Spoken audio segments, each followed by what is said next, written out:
Welcome to this episode of the Event Manager Podcast by Skift Meetings, the podcast for curious event professionals embracing the future of business events. My name is Miguel Neves, and I'm the editor-in-chief of Skift Meetings. And in this episode titled The Need for Belonging, I have the pleasure of speaking with Megan Henshall, Global Events Strategic Solutions Lead at Google. Our conversation revolves around the need for belonging and why creating that is so important for events.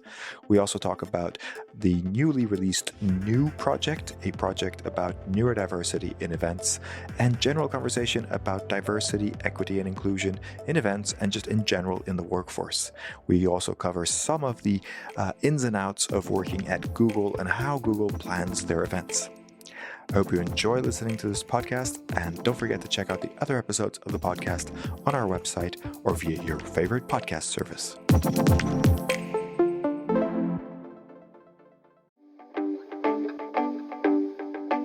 And now for a word from our sponsors, PHL Life Sciences, a division of the Philadelphia Convention and Visitors Bureau. Host your convention or trade show in Philadelphia, one of America's leading life sciences hubs. PHL Life Sciences, the first and only CVB division of its kind, will connect you to the professionals at the forefront of your industry and to a culture you can only find in Philadelphia. A city known for its rich history that's forging a bright future, Philadelphia challenges the expected and defies convention. A world of discovery is waiting. Visit phllife.com to learn more.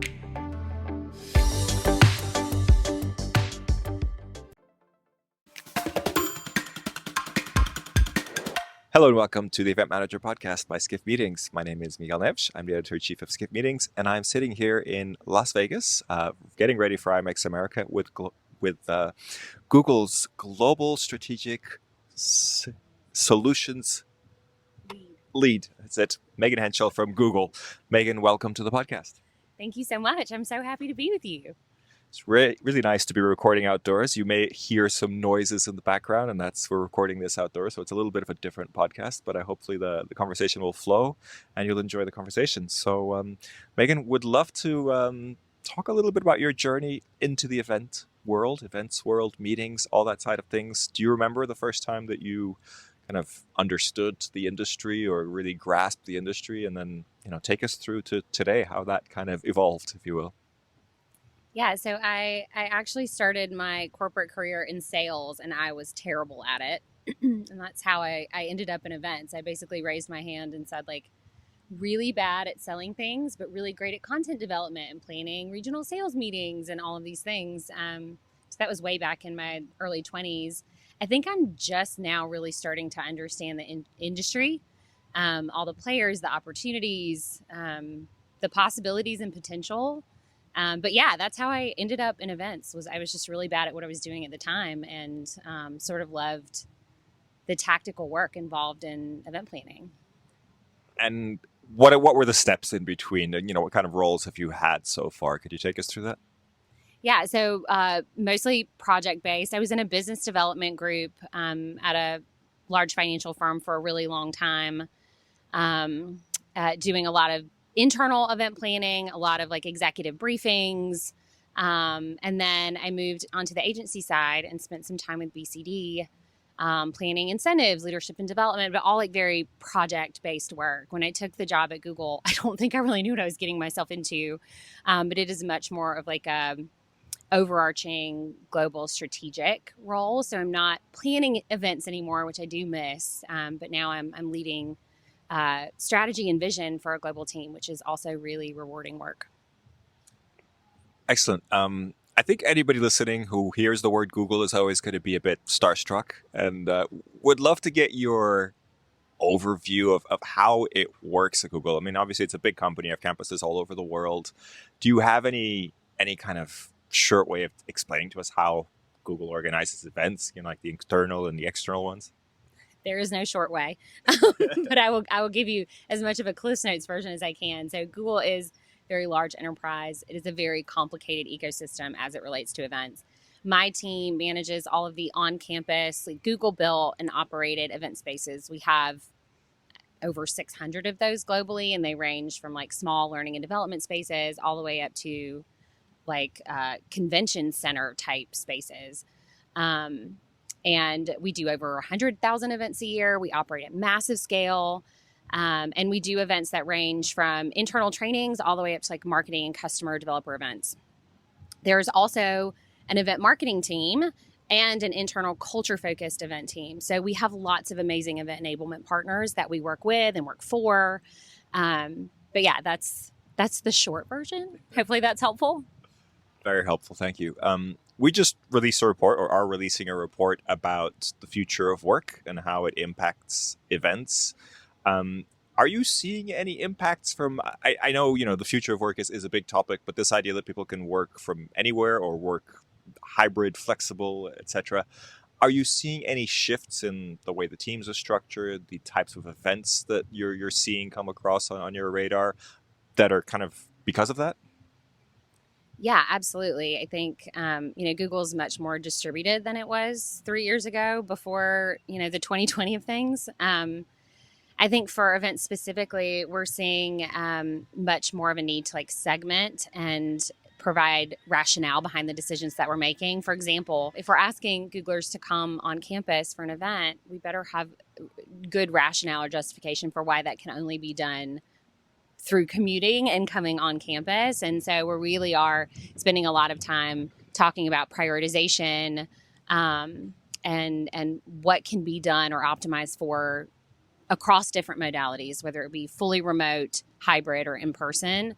People want to understand how they were considered in the decisions that were being made. What do you say really makes a great event? There's millions of events happening, millions of meetings happening all over the world. I think there's a stereotype of, certain structures, certain formats, certain ballroom styles, whatever it is. But, when you really think that an event is that extra bit better, when it goes from good to great, do you have any ideas of how that happens? Or I'm sure your events are great. Like, how do you make those stand out or really achieve their objectives? So we've actually been running a series of, this is a question that I think about a lot. And we've been running a series of focus groups with the Experience Institute to sort of get some data to put behind this across event leaders, but also just various types of attendees. And what we hear most frequently is people. So good people and being able to connect and spend time with good people makes a great event. That's the top response resoundingly. Also meaning, so having content that matters and that people can connect with and that is bettering their lives, right? They can walk away being like, that was valuable, that was worth my time, is probably the second top response. I think I actually came into Vegas a little early and went to an event yesterday in the desert called the Rise Festival.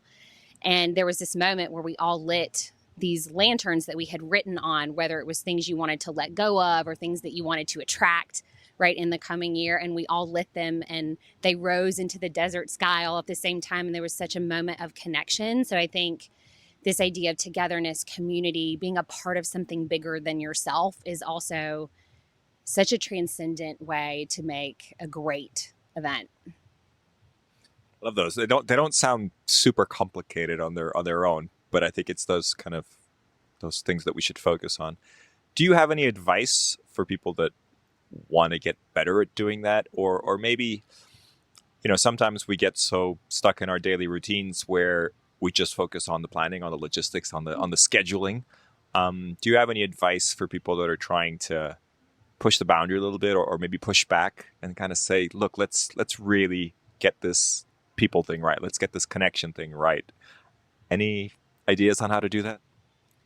Yeah. So, in 2021, when we kicked off the Experience Institute, it was because I was in this place that you were just describing where I was like, I don't know what the hell to do, right? I have no idea how to make informed decisions right now. I don't feel confident in any singular point of view about what we should be doing to prepare ourselves for return to office or the future of work or any of this. And so we brought together a community of people. It was listening. Listen to your audiences. Listen to what people need. Observe where people are recoiling at events, right? And where they're leaning in. And that gives you a lot of really meaningful data that you can work with. If it hadn't been for these communities that we've been building and getting outside of the Google bubble and getting more diverse voices at our design table, I think we'd still be really stuck. It's all about listening, observing, and sort of leaning into instinct based on what you're seeing are emerging trends. So, would love to get an idea of what the Experience Institute is, and is this something that people can access publicly? And how do they do that, and what can they expect? Because it sounds like you've taken a lot of what we've been talking about already and kind of synthesized that into this thing. So it's an internal and external community.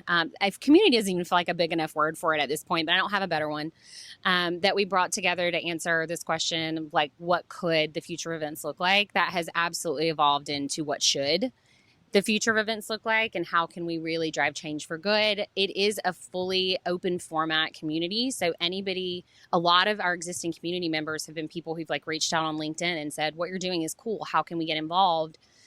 We are always actively seeking new partnerships and new voices and new ideas. So really, it's just about reaching out. We don't have an externally facing website yet, but we are working on figuring that out with privacy and legal. So stay tuned. But I'm always posting interesting insights or data points or things coming out of our community on my personal LinkedIn, so you can see more there. So stay tuned for maybe something more public. And I mean, I hate to say, hey, just connect with Megan on LinkedIn, because it just feels like that's going to be a bit messy. I don't mind. So I know you're here at IMEX to talk about two very important projects. And maybe I'd like to start with diversity, because I know you're doing a session on diversity, and then work towards the Nue Project, because I think that's linked, but kind of a little bit separate. So why diversity? Why is that important to you? And what's your key message? So I think, when we started the XI, that's short for Experience Institute community last year, we democratically voted on what we thought were some areas we could explore as a collective that would be the most impactful. And new rules of engagement or new social norms was at the very top of that list, right? People knew things had changed, but we couldn't quantify what people would want, what would resonate with them. And so we did 90 days of what we called our learning phase. So we broke out into groups and did a deep dive into any insights we could find through a lot of different mechanisms and modalities. We started to see really interesting trends around maybe we haven't completely changed fundamentally as human beings, but what we're willing to tolerate certainly has. And, where we're investing our time certainly has. So we started to dig a little deeper, and we really found that representation and inclusion were key drivers for effective design in cultivating belonging. And that is really what people are after. I've been saying a lot recently, all roads lead to belonging. And it is a big word and it's very conceptual, but we're trying to build a framework around it because we feel like it's that important. But you can't have belonging without inclusion. And as we started to sort of look at existing resources, education and enablement, there was a huge gap around neuroinclusion for neurodivergent communities. And I have an autistic son, and just the stars aligned, and we were on a personal journey as a family figuring out how to advocate for him and learning that events are always probably going to be challenging for him because social environments are, new places are, traveling is. So we decided to build it. And so that's what we're launching this week at IMEX is the Nue Project. But we can't expect people to engage if we're not holding space for them. We can't expect people to meet our outcomes as experience designers if they aren't reflected and represented, right? It has to be a safe, comfortable, welcoming environment before we're going to get anything from them. And so we really feel like it's one of the most vital things we can do as designers. You talked a little bit about this kind of tolerance. It sounds like a lot of this would have made sense pre-pandemic, right? Like, what is it that... Obviously, there's more kind of energy behind it now, but I guess what I'm thinking is, how do we make sure that we don't just go back, right? Like, how do we make sure that these changes are kind of permanent and that they're kind of part of how we do things by default? Working together. It's movements. It's grassroots movements in this industry where we rally around these ideas and make them reality. I think, a couple of the other community members and I have talked about how in this industry, a lot of times we sort of wait on what's going to happen and then we react rather than driving the change we want to see in this industry, right? We sort of wait for the business drivers to tell us how to respond. And I think we're the experts, we're the event professionals. We should be dictating what strategic business value is to our organizations, not the other way around. And so I think it's us, right? It's us rallying together and pushing these things forward. Are you ready to celebrate your successes in the world of meetings and events? The Skift Meetings Awards are back for 2024, recognizing the most innovative business events companies across 15 categories, and we want you to be a part of it. Winners will feature on Skift Meetings, sending a clear signal to events professionals around the world that these are partners they can rely on. The final deadline for submissions is June 11th. We encourage you to start your submission today to secure the best entry rates. For more information and to start your submission, head to live.skift.com. So one of the things that I think is fascinating is how this works out in practice, right? I think it makes sense when you put a board together, when you come up with a group that's working on a certain project, you want to make sure to have representation from all these different groups. But what about situations where you need to exclude people, or something, or an event or some situation where this is only for a particular group? How do you manage that in a way that, I guess, makes it okay for it to be exclusive? Is it just as simple as sort of explaining the reasons why this has to be exclusive, or is there more to it? Yeah, I think it's transparency and authenticity. Like we say a lot in the work we're doing for XI Days, which is going to be our inaugural event next February in New York for this community. Like, not everything is for everyone, but there should be something for everyone, right? Like, you should consider everyone along the journey, but not everything is going to feel completely inclusive all the time. It's an impossibility. And if we try to do that, we're going to burn ourselves out and we're not going to make as much progress, right? I also want to circle back to your previous question. Like, Gen Z is not going to allow us to go backwards, right? Like, the next generation of our industry, the next generation of the workforce, like, they're not having it. It's inclusive by any means necessary, and they want to be their authentic selves fully and not be asked to leave any of their lived experience at the door when they walk into an event or to a workplace, right? So we have to be prepared for that. Yeah, it's funny that's actually a good point, because we've been, one of the areas that we've covered also in our report is that idea that companies are asking staff to bring their authentic selves to work, right? So it's a big ask, right? Like, be comfortable at work, be your authentic self. But if you're your authentic self, then you also are going to get upset about things that don't align with the way you are and the way you want your work to be, right? So there's a bit of a, do you think workplaces are ready? Because I think that they're asking for people to be their authentic selves, but then if they really are their authentic selves, there may be things that don't work so well. How do we manage that? Yeah, no, I think largely it's performative right now. Like, Google is an incredibly inclusive environment. And like, one of my first weeks at Google, I was walking across the MP campus in Sunnyvale, and it was like May, and someone was in full Christmas pajamas, like walking around campus. And I was like, all right, authentic selves, we're doing this. But I think, the way you dress code is different than like, demands around racial equity or, whatever it might be, your personal value system. They're very different things. And I think workplaces largely are not safe environments for everyone right now. We're still throwing around terms like professional and assigning attributes to that when that is not a thing. We're still using words like normal and assigning that to human beings. There is no normal, right? So I think there's a lot of work to be done around the language we use and how we weaponize that language in the workplace and in professional environments, quote unquote. So yeah, there's a lot of work to do.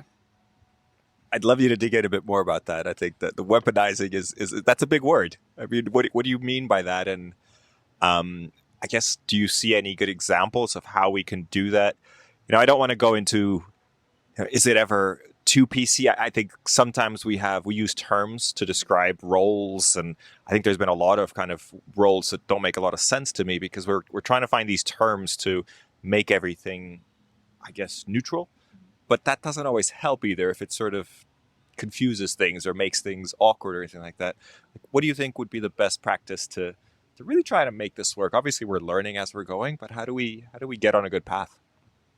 I mean, that's too big of a question. I don't have an answer to that question. I think we just have to try, right? I mean, the Nue Project is a great example. Like we started leading with some terminology that felt incredibly offensive and condescending to certain neurodivergent people. And so, while those conversations were incredibly uncomfortable to have, they absolutely pushed the project in a better, more inclusive direction.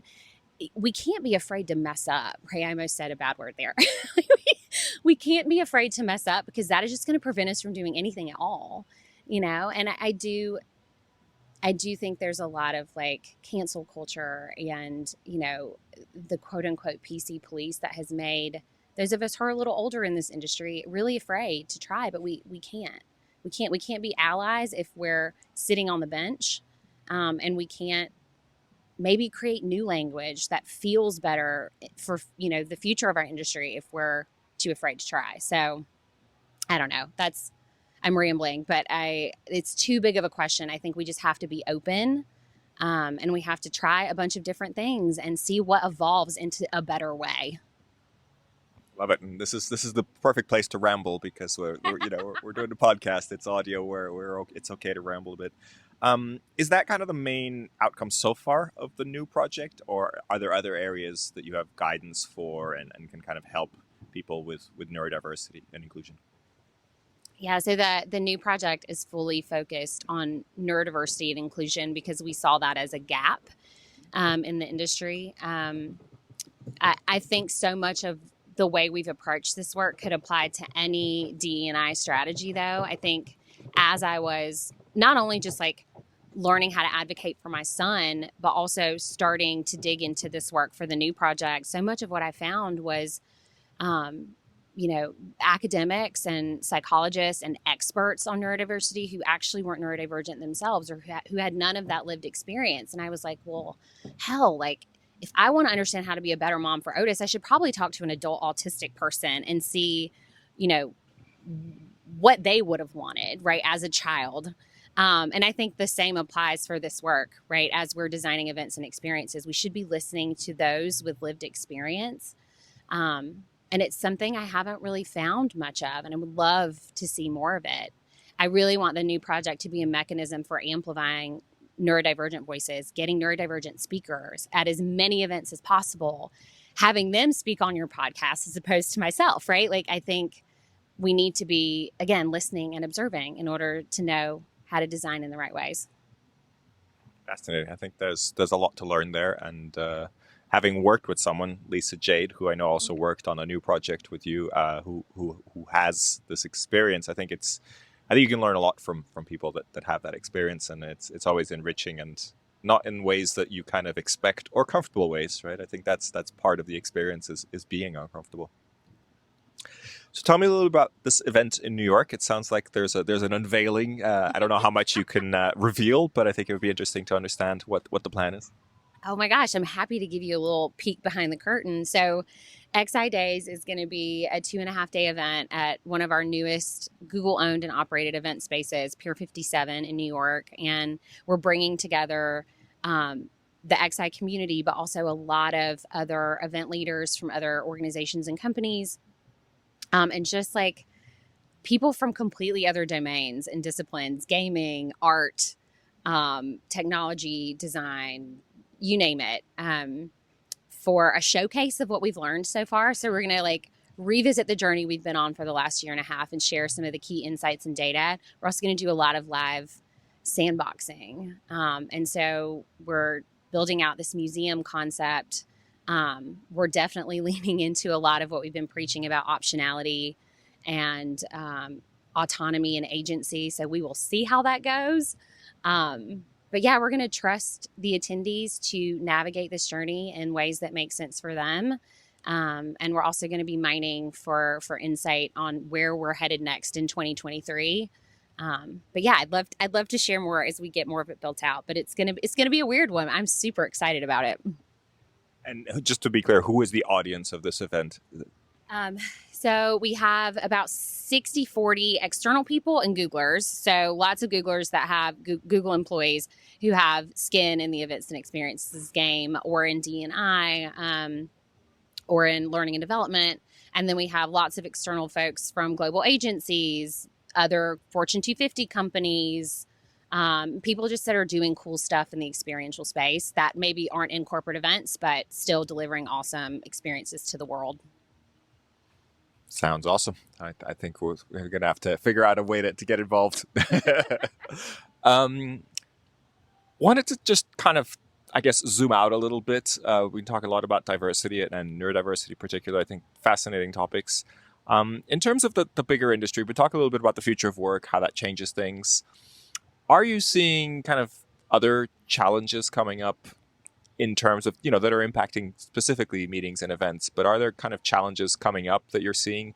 Anything that you think is going to blindside us that we're kind of like, oh, wait a second, we haven't really expected that, but that might be something we're going to be talking a lot about in the next couple of years? So my answer is probably a fairly loaded one, but I feel like you're probably into that, knowing you.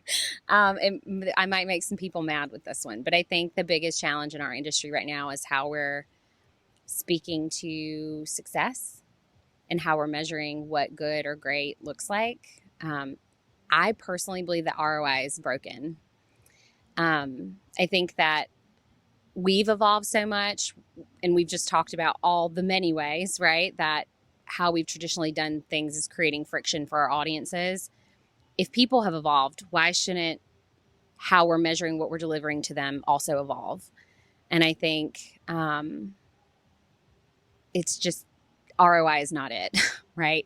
We're actually building out a whole new multidimensional value narrative around what we do with events and experiences for Google. And cost avoidance and revenue are at the very bottom of a list of about 10 strategic business values. There's so much more that we do for the world and for our organizations than just like butts in seats and NPS scores and like driving revenue, right? There's bigger things that we're doing.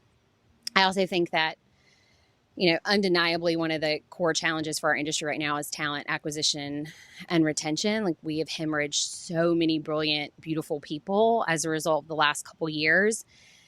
And I attribute this to the fact that this is hard work, but also it doesn't have as much meaning as it should.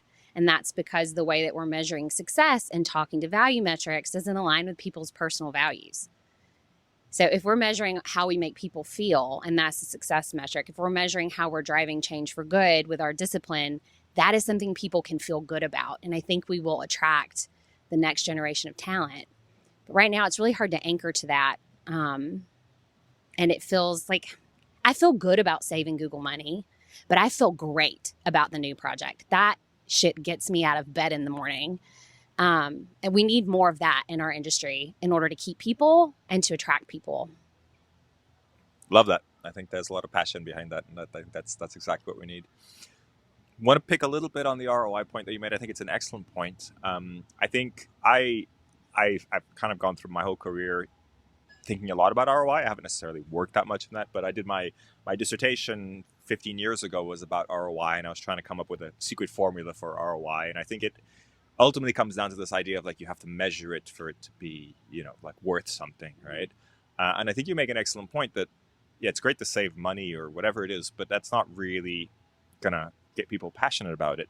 And I feel like the events and meetings industry has for a long time felt like that was the way to get a seat at the table. And I think what you're saying is that's not how we get a seat at the table, actually. How we get a seat at the table is by inspiring people. How do we shift that conversation? Because as far as I can tell, the events industry, meetings industry has not really figured out how to calculate ROI and prove ROI. There are ways, but it's, it only works in very limited circumstances. How do we shift that conversation to inspiring people in a way that the C-level gets it? Do you have any ideas on how to get there? Because obviously you're doing great work. How, maybe you could help me inspire some people to think that way as well. Yeah. I mean, we have to have data, right? We have to have some sort of numerical value to these things. But The value narrative, the story that I just mentioned building out, I mean, that it is resonating with our leaders at Google already. And the data that we have today, I'm like using quotation marks, is like very hand wavy, but I think leaders understand now the value of things beyond just driving revenue. I have a dream that there's a future where performance is actually gauged on how you make your employees feel and managing their well-being rather than like their output, right? These messages are resonating, I think, with leaders. It's just providing the right frameworks to help guide those conversations. And it's something we're working on in Experience Institute. And some of this, I really feel strongly about making externally available.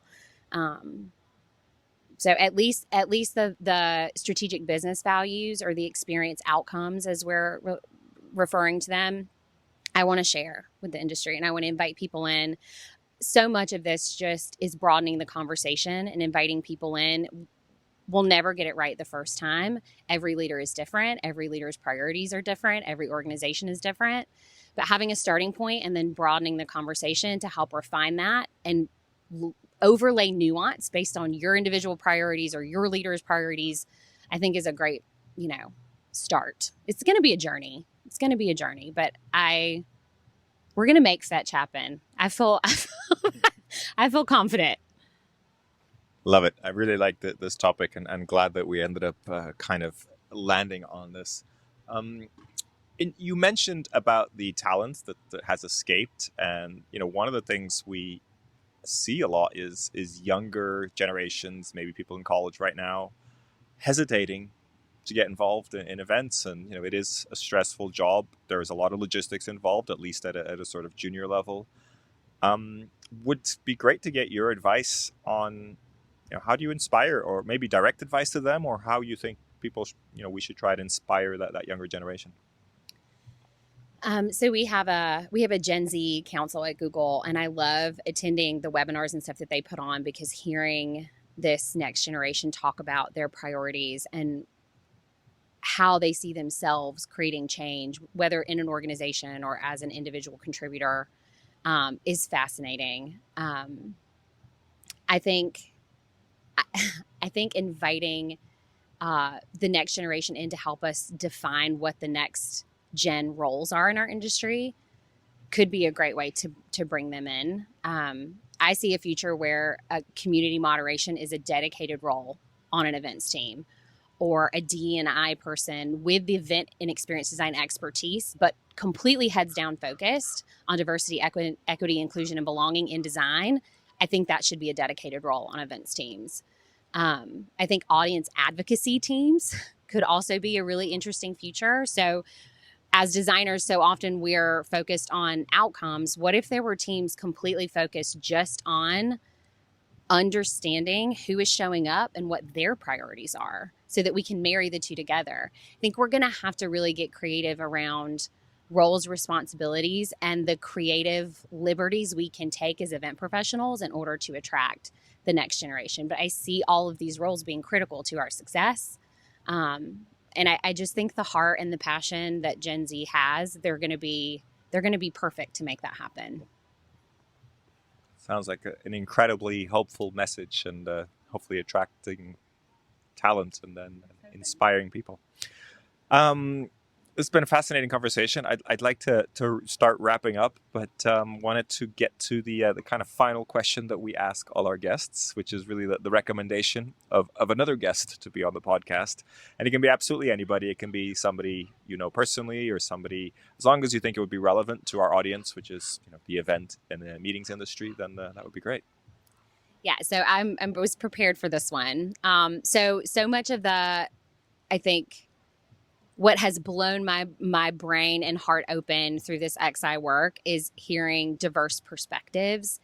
And some of the speakers that we've had the pleasure of hearing from are from the Institute for the Future in Palo Alto. So Dr. Lonnie Brooks and Ahmed Best, who's actually an actor, he was in Star Wars. They lead this effort called Afro Rhythms from the Future. And a lot of their work is about envisioning an alternative future that is completely flipped the script from today. So imagine that in the future, people who are marginalized communities today are actually the leaders in the future, right? So they do a lot of this episodic futures thinking that help you completely bust out of current models. And I think our industry could use that so much. There's also a book called Imaginable, written by Jane McGonigal. She's also out of Institute from the Future. I just think you'd really love all these people. And I like to share brilliance. So I encourage everyone to check them out. Sounds great. It sounds like it would be a great opportunity to have some excellent movie scripts kind of developed, with a small focus group. That too. Megan, thank you so much for joining us. It's been a pleasure talking to you about these topics. I wish you a great IMEX show. I know you're busy. You have a lot of presentations to do, and you're going to be joining us at the Innovation Labs. So I hope you have a great week, and thank you for being on the podcast. Thank you so much. This has been a really fun conversation.